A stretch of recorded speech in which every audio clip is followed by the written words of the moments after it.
बिस्मिल्लाहिर्रहमानिर्रहीम। अस्सलाम वालेकुम फ्रेंड्स।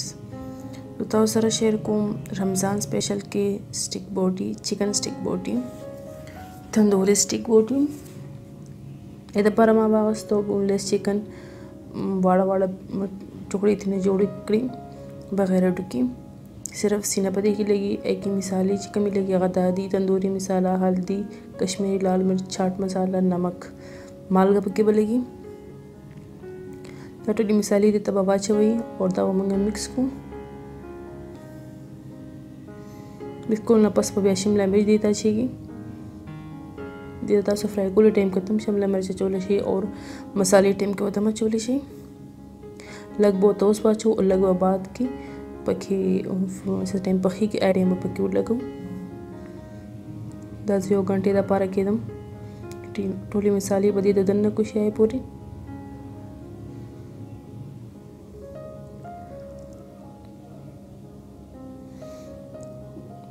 चिकन स्टिक चिकन मी बरावालू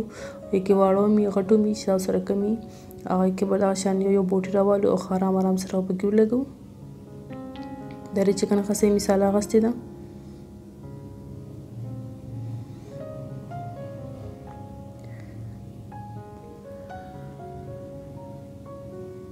दगसे बटूल चिकन को नंबर पर नंबर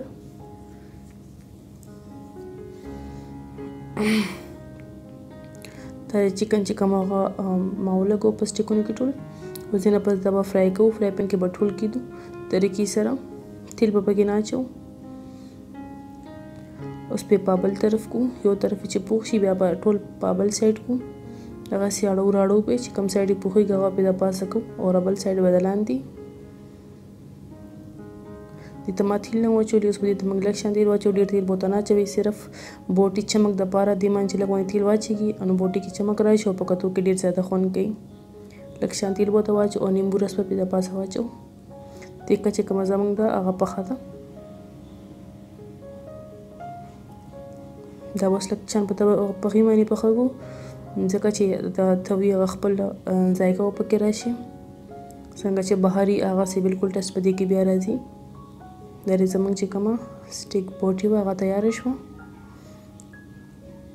که دا زما دا ویډیو خوښه شوي زما چینل سبسکرایب کړئ فیملی فرینډ سره شیر کړئ